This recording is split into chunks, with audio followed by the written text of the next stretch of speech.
Hi, this is George, and you're watching The Return of the King channel. In April of 2024, the last of 3 eclipses to cross America will appear.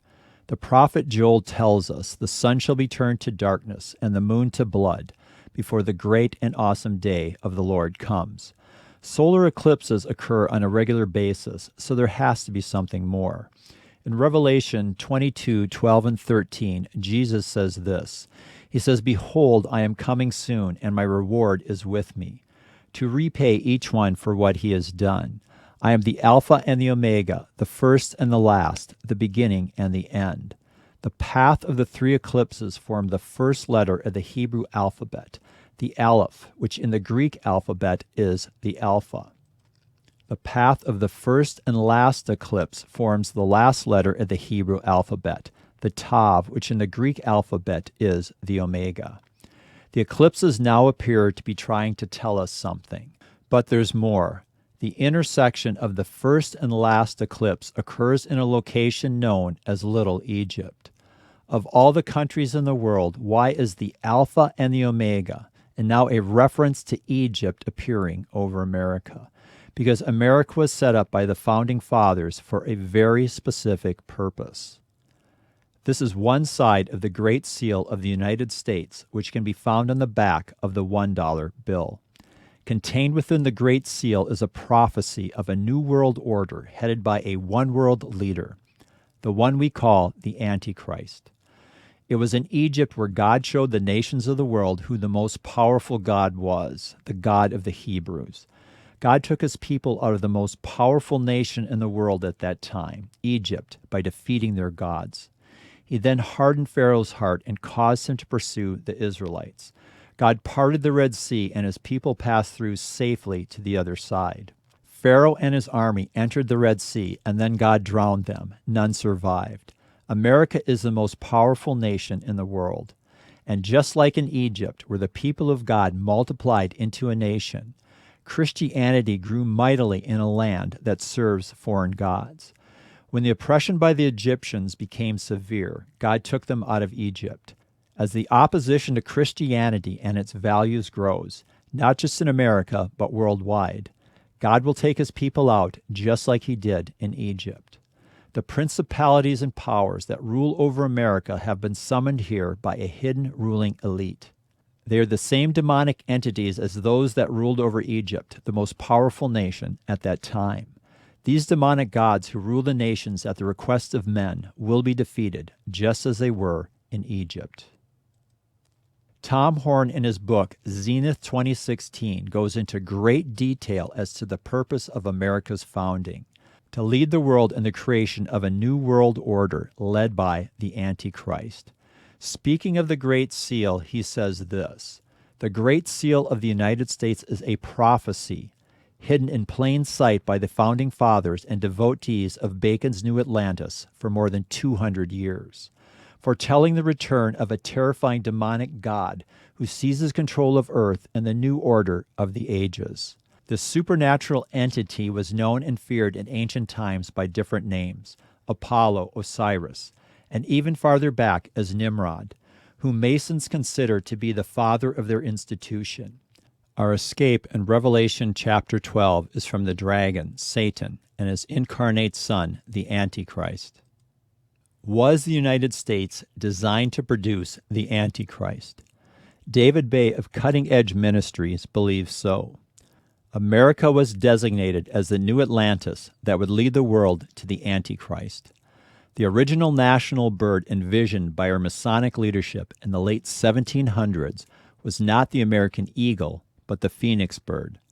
This historic fact strongly suggests that at the right moment in world history, with the world entering through the portals of the kingdom of the Antichrist, America might suddenly be immolated in fiery flames, burning to the ashes. Out of these ashes, the new world order would arise. 33rd degree Freemason Manly P. Hall, author of the book The Secret Destiny of America, originally published in 1944, said this about America: "Not only were many of the founders of the United States government Masons, but they received aid from a secret and august body existing in Europe, which helped them to establish this country for a peculiar and particular purpose known only to the initiated few. The Great Seal is the signature of this exalted body, unseen and for the most part unknown, and the unfinished pyramid upon its reverse side is a trestle board, setting forth symbolically the task to the accomplishment of which the United States government was dedicated from the day of its inception. It is 32nd degree Freemasons, President Franklin Delano Roosevelt, and then Secretary of Agriculture Henry A. Wallace, that made the decision to place the Great Seal of the United States on the dollar bill. It is only the Freemasons who have achieved the title of 32nd or 33rd degree who are involved in the bringing of the New World Order to realization. Those at the 32nd and 33rd degrees of Freemasonry believe that in the Garden of Eden it was the serpent Lucifer who wanted to enlighten Adam and Eve, and it was Yahweh who wanted to keep them in the dark. Their allegiance is to the dragon of Revelation chapter 12. His tail swept down a third of the stars of heaven and cast them to the earth. This path here is the path of the solar eclipse that occurred in 2017. It occurred 33 days prior to the Revelation 12 sign. It is the 233rd day of the year. It is 133 days prior to the last day of the year. It begins in Oregon, the 33rd state. It ends in Charleston, South Carolina, which is located approximately on the 33rd parallel. Charleston is the location of the first Supreme Council of the 33rd degree Scottish Rite Freemasons in the United States, called the Mother Lodge of the world. This is the path of the third eclipse, the eclipse of 2024. The location where the two eclipses intersect is known as Little Egypt. The rituals performed by the Freemasons to deify the Antichrist are based on the rituals performed by the Egyptians to deify the pharaohs in ancient Egypt. It was in 1934, 32nd degree Freemasons, President Franklin Delano Roosevelt, and then Secretary of Agriculture Henry A. Wallace, came up with the idea to feature the Great Seal of the United States on the dollar bill. Like 33rd degree Freemason Manly P. Hall, 32nd degree Freemasons FDR and Henry Wallace understood the secret meaning contained within the Great Seal. The idea of using the Great Seal on coinage or currency began with then Secretary of Agriculture Henry A. Wallace in 1934. Wallace got the idea after looking through a State Department publication titled The History of the Seal of the United States. Turning to page 53, I noted the colored reproduction of the reverse side of the seal. The Latin phrase Novus Ordo Seclorum impressed me as meaning the New Deal of the ages. I was struck by the fact that the reverse side of the seal had never been used. Therefore, I took the publication to President Roosevelt and suggested a coin be put out with the obverse and reverse sides of the seal. Roosevelt, as he looked at the colored reproduction of the seal, was first struck with the representation of the all-seeing eye, a Masonic representation of the great architect of the universe. Next, he was impressed with the idea that the foundation for a new order of the ages had been laid in 1776, but that it would be completed only under the eye of the great architect. Roosevelt, like myself, was a 32nd degree Mason. He suggested that the seal be put on the dollar bill rather than a coin and took the matter up with the Secretary of the Treasury. He brought it up in a cabinet meeting and asked James Farley, Postmaster General and a Roman Catholic, if he thought the Catholics would have any objection to the all-seeing eye, which he as a Mason looked on as a Masonic symbol of deity. Farley said, no, there would be no objection. When the first draft came back from the Treasury, the obverse eagle side was on the left of the bill as is heraldic practice. Roosevelt insisted that the order be reversed so that the phrase of the United States would be under the obverse side of the seal. Here are FDR's initials, and here is where he requests the switching of the pyramid and the eagle. As high-level Masons, both FDR and Wallace comprehended the esoteric and secret meanings embedded within the Great Seal. Both FDR and Wallace were well acquainted with the teachings of Luciferian Nicholas Roerich, who is an instructor of Madame Blavatsky's theosophical Secret Doctrine. Madame Blavatsky published a periodical named Lucifer. Within these secret societies, Lucifer is perceived as an angel of light. According to their beliefs, it was Lucifer in the Garden of Eden who enlightened Adam and Eve, enabling them to open their eyes and become like gods. In contrast, Jehovah is considered evil and is believed to want to keep mankind in the darkness. Right here on the cover of the magazine, she says, "The light bearer is the morning star, or Lucifer." Wallace and Roosevelt, both 32nd-degree Masons, comprehended the concealed prophecy within the Great Seal. This letter, penned to Guru Roerich on March 12, 1933, by the future Vice President Wallace, vividly illustrates that understanding. "Dear Guru, I have been thinking of you holding the casket, the sacred, most precious casket, and I have thought of the new country going forward to meet the 7 stars under the sign of the 3 stars, and I have thought of the admonition, await the stone. We await the stone, and we welcome you again to this glorious land of destiny, clouded though it may be with strange, fumbling fears. Who shall hold up the compelling vision to those who wander in darkness? In answer to this question, we again welcome you to drive out depression, to drive out fear. And so I await your convenience, prepared to do what I am to do. The stone they eagerly await is the capstone of the Great Pyramid, the Savior of the world, whose arrival will metaphorically complete the pyramid and initiate the new world order.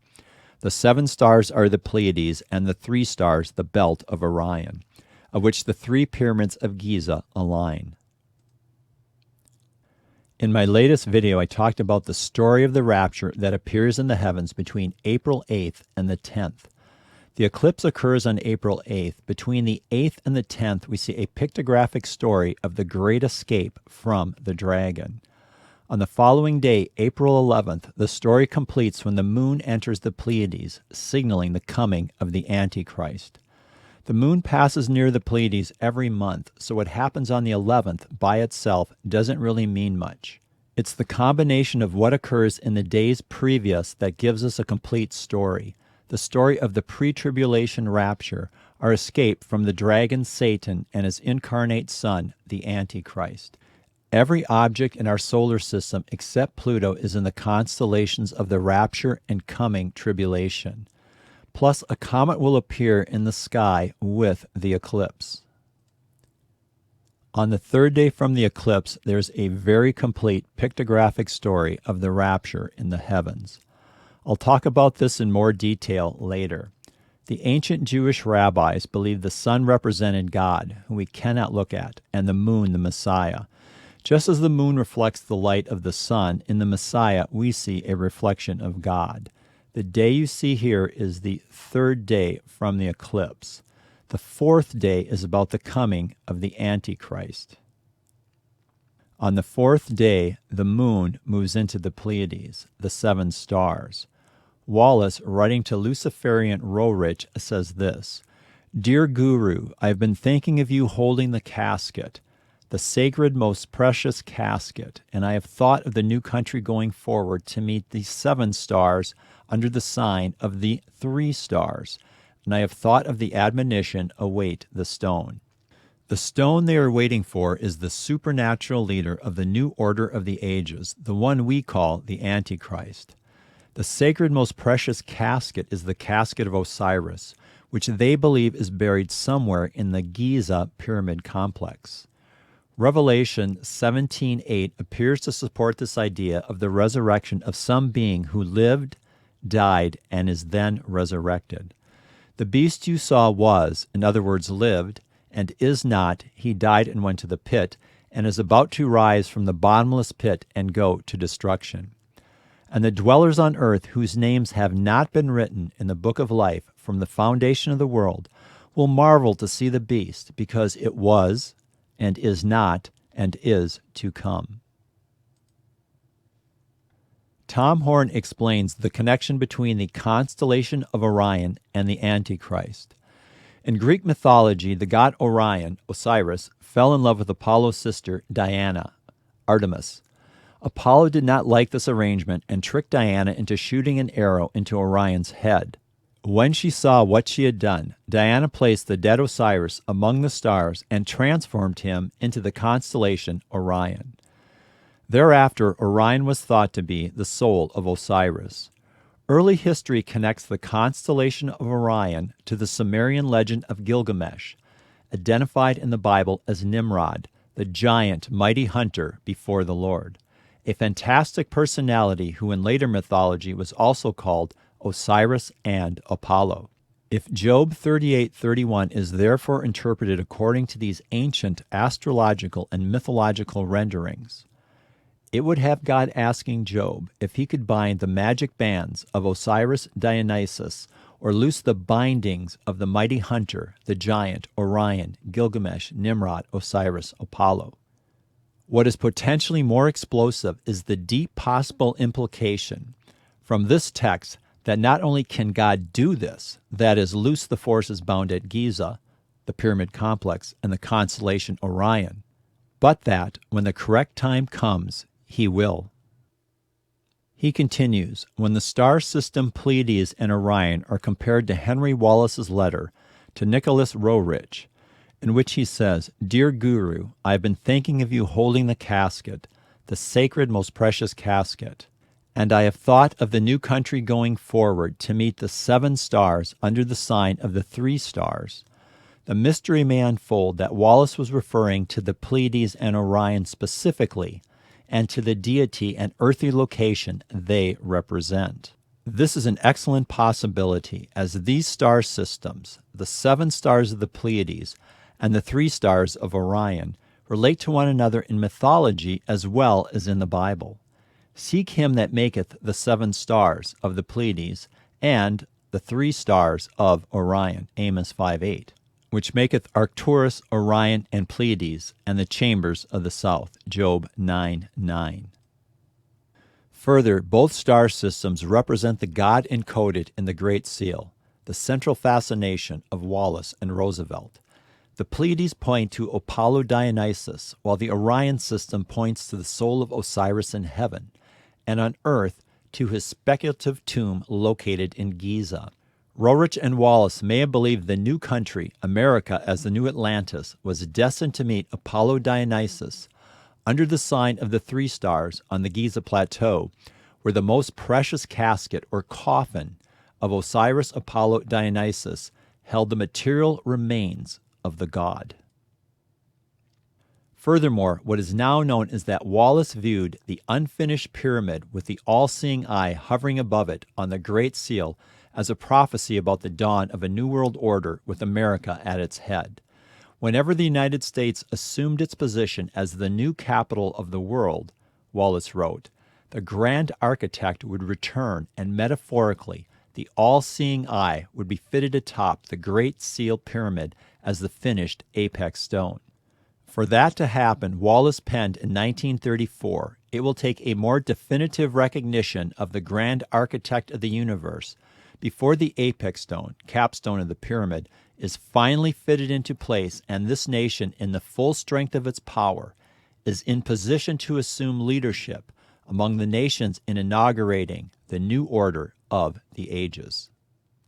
Whatever the case for Wallace, like Manly Hall had, he and Roosevelt viewed the all-seeing eye above the unfinished pyramid as pointing to the return or reincarnation of this coming Savior, whose arrival would cap the pyramid and launch the new world order.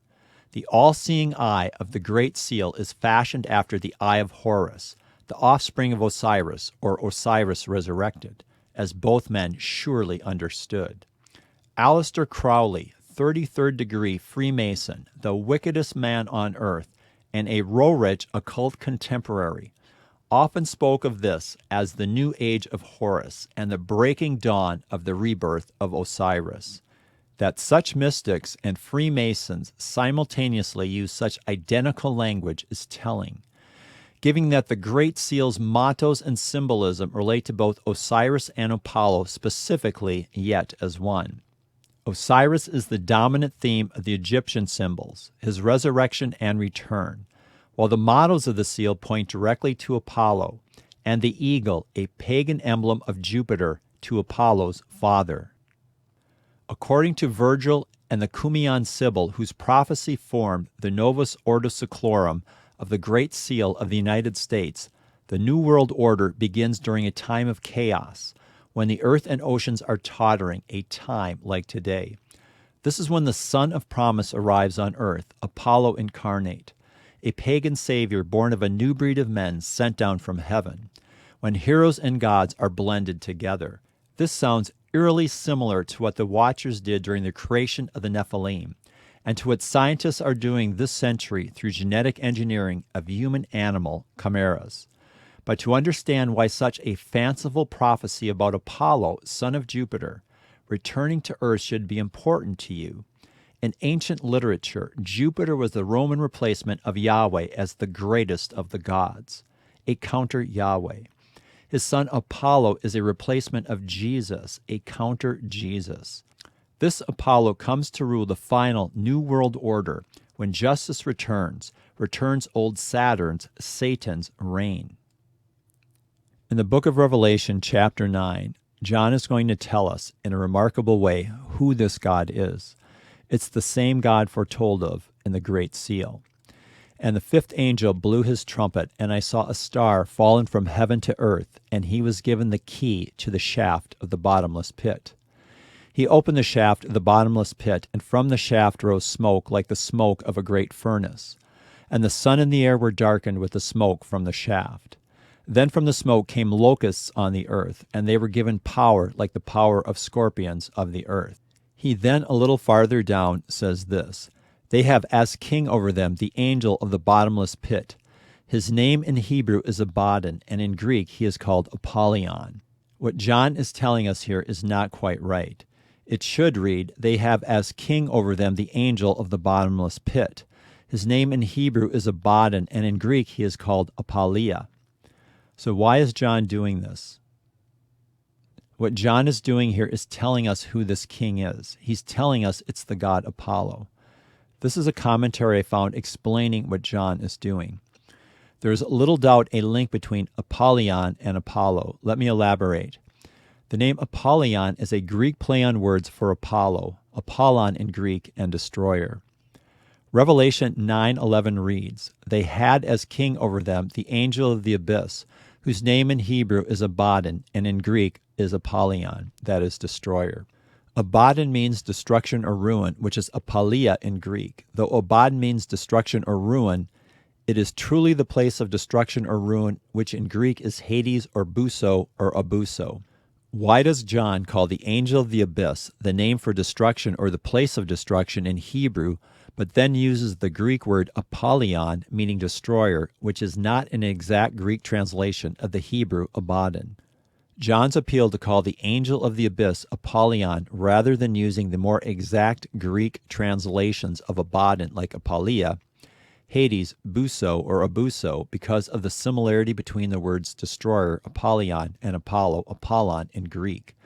In other words, this word selection appears to be a word play for Apollo, Apollon, and destroyer, Apollyon.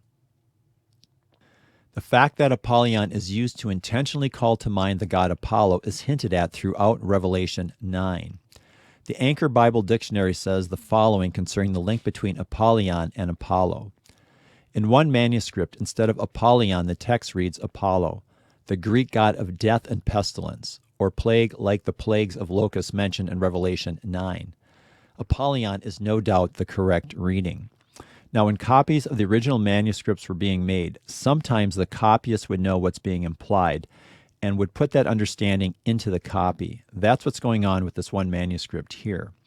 Having these altered copies is helpful in understanding what the intent of the author was. In this case, it helps confirm our understanding that it was John's intent to let us know that this god is Apollo. And then it continues. But the name Apollo, Greek Apollon, was often linked in ancient Greek writings with the verb apollomai or apollio, destroy. From this time of Grotus, Apollyon has often been taken here to be a play on the name Apollo. The locust was an emblem of this god. John in the book of Revelation is telling us this king who rules over the demonic entities who dwell in the bottomless pit is the god Apollo, the same God found on the Great Seal who is coming to rule over the entire earth. On the fourth day from the eclipse at sunset from Jerusalem, the moon representing Messiah, Jesus the Lamb, is in the Pleiades, and to the left is the constellation Orion. The 7 stars, the Pleiades, under the sign of the 3 stars, the belt of Orion, spoken of by Wallace, appears on the day after the story of the rapture appears. What a coincidence. In Job 38:31, God asked Job, "Can you bind the chains of the Pleiades, the 7 stars, or loose the cords or the belt of Orion?" The answer is no, he can't, but God can and will at the right time. The tribulation begins in Revelation 6:1, when the Lamb, Jesus, opens the first of 7 seals, releasing the 4 horsemen. Now I watched when the Lamb opened one of the 7 seals, and I heard one of the 4 living creatures say, with a voice like thunder, "Come." In the storytelling in the heavens, the constellation that follows the Lamb is the constellation of Taurus, representing Christ the Judge and the start of the tribulation. On this day, the moon, representing the Lamb, who starts the tribulation, is in the constellation of Christ the Judge, Taurus. Not only is it in the constellation of Taurus, but it's in the Pleiades at sunset, foreshadowing the release of the 4 horsemen and the start of the tribulation. I don't expect the tribulation to start on this day. The start of the tribulation is tied to the fall feasts and the covenant that the Antichrist makes with humanity found in Daniel 9:27. It's going to take months for the world to recover from the shock of millions of people disappearing. On the 3rd day from the eclipse, we find the story of our escape from the dragon in the sea via the rapture. On the 3rd day from the eclipse at sunset from the Sea of Galilee, looking west over the sea, we see the head of the sea serpent Cetus above the waters. Above the head of the dragon of Revelation chapter 12, is the planet Jupiter, symbolizing the male child, the Christian, who the dragon is looking to devour. The moon, representing the Messiah, Jesus, the bridegroom, is in the constellation of the Lamb, along with Jupiter. Between the moon and Jupiter is the devil comet, so named because it has been observed to sprout twin tails on occasion. In Revelation chapter 12, there is a war in the heavens. That war has to do with the rapture. The comet sits between the moon and Jupiter, the bride and the bridegroom, symbolic of the dragon's attempt to prevent Christ's snatching of his bride to heaven. What happened at Mount Sinai is a type or foreshadowing of the rapture. The Lord said to Moses, "Go to the people and consecrate them today and tomorrow, and let them wash their garments and be ready for the 3rd day. For on the 3rd day the Lord will come down on Mount Sinai in the sight of all the people." If we count the days in the same manner as God did at Mount Sinai, then the day we're looking at here, the 10th, is the 3rd day. When the trumpet sounds a long blast, they shall come up to the mountain. On the morning of the 3rd day there were thunders and lightnings, and a thick cloud on the mountain, and a very loud trumpet blast. As the sound of the trumpet grew louder and louder, Moses spoke, and God answered him in thunder. The Lord came down on Mount Sinai to the top of the mountain, and the Lord called Moses to the top of the mountain, and Moses went up. On the 3rd day there was a wedding at Cana in Galilee, and the mother of Jesus was there. There's really no reason for us to need to know that the wedding is on the 3rd day, unless there's a hidden or prophetic reason. It takes the moon 7 days to travel from the constellation of Aries to the constellation representing heaven, Cancer. A Jewish wedding at the time of Christ lasted 7 days. Our wedding with Christ will last 7 years. What we see in the heavens starting on day 1 with the eclipse and ending on day 3 is the story of the rapture. Could the rapture occur on this day? It could. There's nothing in the Bible that says God can't reveal the day of the rapture to us. The signs in the heavens to be watching for are found in the book of Revelation, chapter 12, and they appear to be completed on the days following the eclipse. The book of Revelation begins with this verse, the revelation of Jesus Christ, which God the Father, gave him to show to his servants the things that must soon take place. He made it known by sending his angel to his servant John, who bore witness to the word of God and to the testimony of Jesus Christ, even to all that he saw. The book of Revelation is the revelation of Jesus Christ, given to him by God the Father. Jesus may not have known the day of the rapture or the start of the tribulation when he walked the earth as God in human form. But now that he's seated at the right hand of the Father, the book of Revelation tells us that he does know. The very first verse of Revelation lets us know this, and that he's revealed it to John, the disciple Jesus loved. There's a war in the heavens, and that war has to do with the rapture. That war could delay the rapture in the same manner that the response to Daniel's prayer was delayed 21 days because the angelic messenger had to do battle with the prince of Persia. Only time will tell.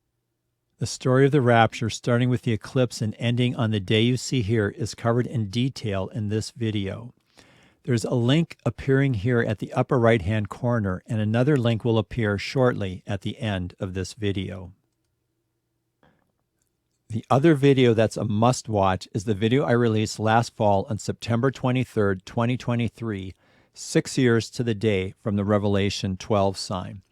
The Exodus is a type or foreshadowing of the rapture and tribulation.